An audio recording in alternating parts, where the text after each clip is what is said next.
how's it going? Welcome back to the S2W channel. Today, we're going to be looking at the coolest ways things are made. They manufacture an incredible 300,000 hot dogs an hour. Now, apparently, we've got a whole range of things like hot dogs, jawbreakers, bubblegum, bowling balls, and even magnets. So let's have it.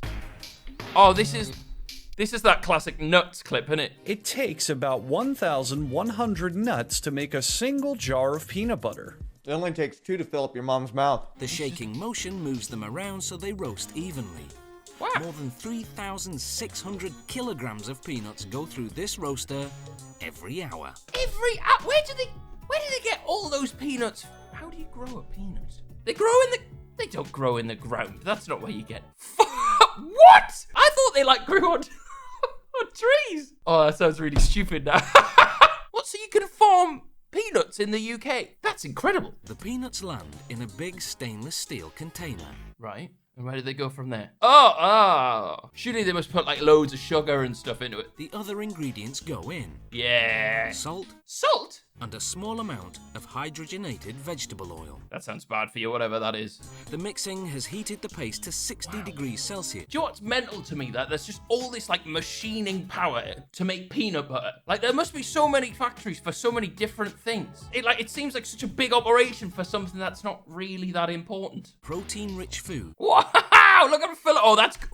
Oh, that was nice. It has no cholesterol. Oh, that just looks like you could eat it all in one. Just whack one of them in your gob. The caps have an aluminium seal inside. With the foil that you stab. The seal drops down and adheres to the top of the jar, creating an airtight seal. Brilliant. Pretty cool. All that for just a bit of peanut butter. To make ice cream treats, you first have to make the ice cream. Figures, yep. The main dry ingredients are powdered skim milk. You see how that's powdered milk? Did they just evaporate milk and then get that? Surely not, right? That makes... No, you know what? We'll just get on with it, right? I can't keep Googling how things are made. And heats it to 162 degrees for half an hour, killing any bacteria and activating the stabilizers. Activating the stabilizers? That just sounds like a load of bollocks. You've just made that bit up. Yeah, just swirling it about and heating it up. A filling machine feeds 2 lines of wafers toward an injection pipe. Just look at that thing. That big... powerful machine, and its only job is to hold chocolate wafers. I don't know, it just seems dumb. Is that always on? Is there that big a demand for ice cream sandwiches? Do they turn it off in the winter? As the sandwiches move on to packaging, the filling is still ice cold.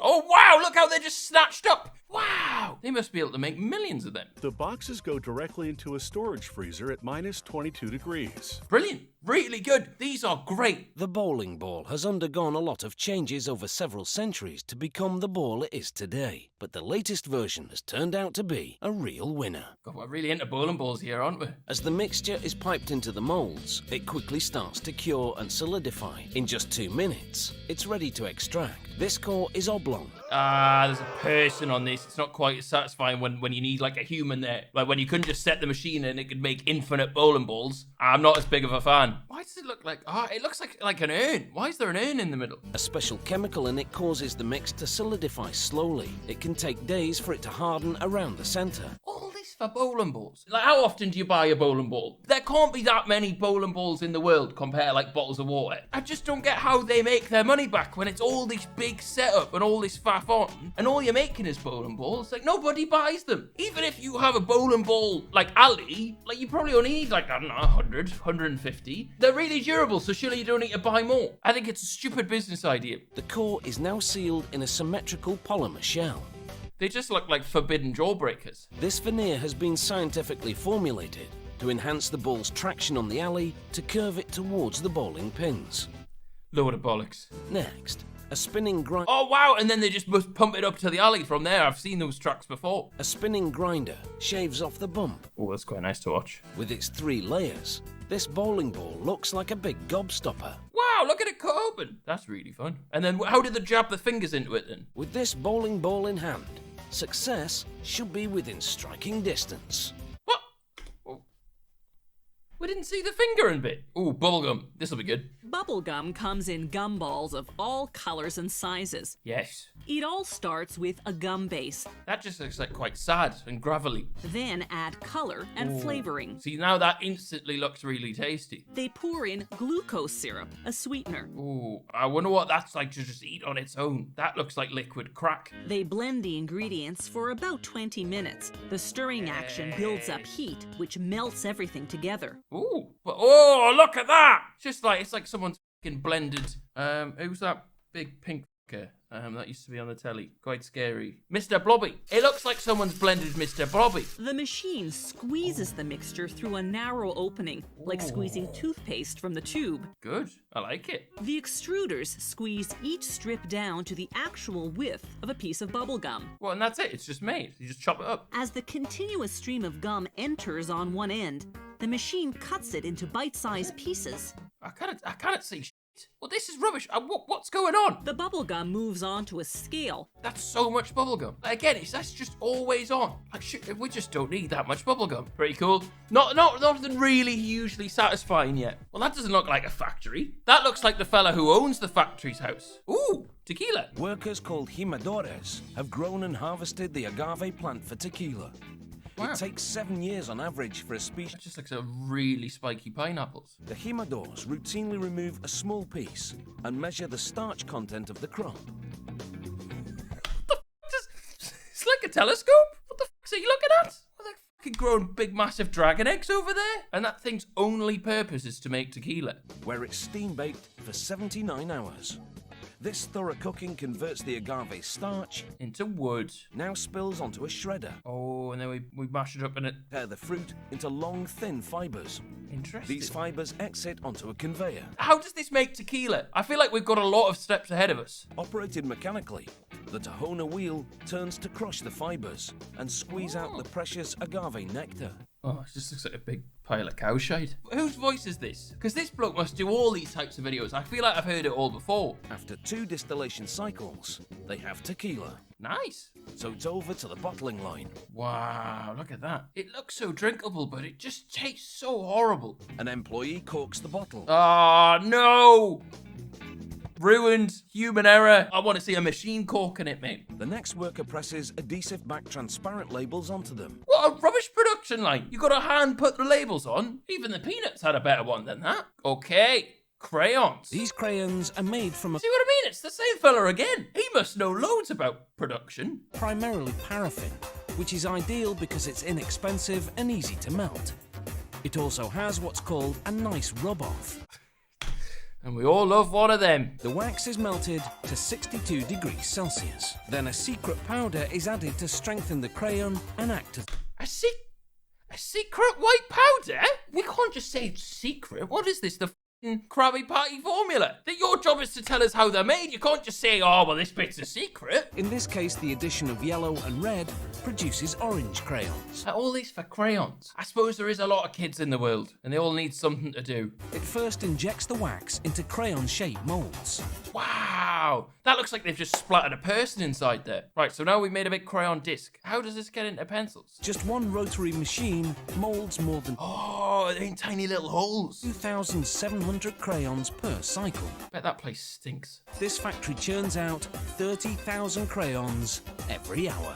All right, okay. So a crayon is 4p. 30,000 crayons. All that for £1,000 an hour. And you gotta like wrap them and sell them and pay for the orange stuff. Just a load of faff for nothing, really. The packaging line is entirely Look at all them crayons. Oh my, they do look very scrannable, right? Look at that. Look at them go. Oh, this is brilliant. once the count is complete. The crayon line See, this is how it should be. Barely any humans anywhere. It's just a big machine doing everything. is into a box. Wow, that's so much effort for just fucking crayons. To make standard hot dogs, Oh, this is gonna be gross. they use a mix of pork, beef, and chicken. Oh, I didn't know that. The cuts they use are called trimmings. Oh. Pieces of meat left over Oh. from cutting steaks or pork chops. And Oh. they're mainly muscle tissue. Oh, it's just arsehole, innit? Muscle tissue. Surely it's just arsehole.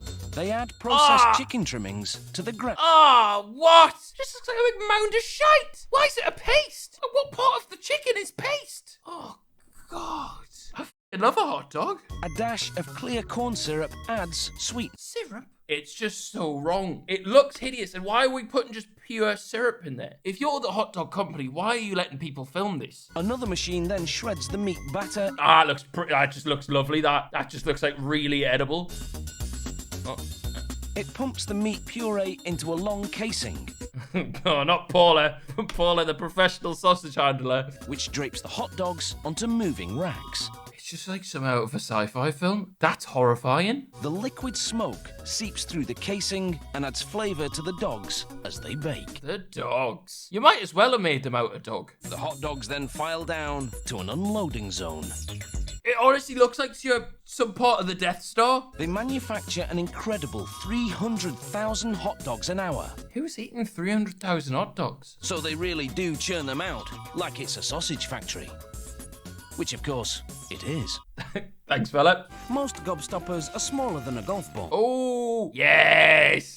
To make their bubblegum centres, synthetic rubber is blended with powdered resin, which will dissolve the rubber. That can't be good for you. Pure rubber. The batter pours into trays to cool. That's just not even the good bit, but that looks really tasty already. After 24 hours, the batter's hard. It's chopped up and blended with corn syrup. I feel like I've seen this before. Sorry if we've watched this before. 45 kilos of finished gum is added. Can you imagine getting your hair in that? Well, to be honest, you'd probably die. Another extruder divides each rope into 6 hollow tubes. Quite nice to watch this. I like it when they're just put into tiny, thin tubes. A mechanical arm pushes the segments into the channel of a forming. And this is just the centre bit, right? This is just a small part of the gobstopper. It's only the bit, like, you have to work hard for. A hot mixture of water, corn syrup and food colour. That looks good. I just want to eat that stuff as it is. Like, imagine just having a cup of that stuff with a straw. That would be brilliant. The factory repeats this step 10 times for each layer. Oh, look at that. Making a gobstopper takes 4 days. 4 days. You can't see or feel the force causing this globe to levitate, but it's not magic, it's magnetic. Oh, yeah. How do you make magnets? Do you just, like, take normal metal and then make it magnetic? Melting everything into a molten soup. They pour this into the sand molds. Wow, look at the fucking suits. Why is it so wide? The molds burst into flames because the gases that harden the sand are highly flammable, Look at him, he's just chilling as well. He's got his big chode metal suit on, he knows he's safe. and knock them to the floor. God, this isn't very organised at all. They're just smashing the gaff up. And the gases burn off Looks like a terrifying day job. and sort the metal shapes from the sand chunks using what else? A magnet. Ah, that's good. The sand will hold the rings in position during the next. This is... Oh, fuck's sake. I was enjoying this. I was really enjoying this. I've just seen something that's ruined it. This is definitely the worst production line of them all. This is all just blokes having a funny on at work, really. There's no machines. There's no organised production line. It's just heat up and smashing metal and hoping for the best. This primes them to accept an electromagnetic field. It's too late for this. I can't take this in. At this point, these magnets are pretty useless. It's not very nice. It delivers an electromagnetic charge to the metal, which magnetizes it. I wonder if being next to that machine for like prolonged years of your life, I wonder if that does anything. I wonder if it like fucks with your heart or something. Now that's some serious magnetic muscle. All right, okay, cool. I hope you've enjoyed. If you have, please leave a like and subscribe if you're new, and I'll see you in the next brilliant, fantastic STW video. Goodbye.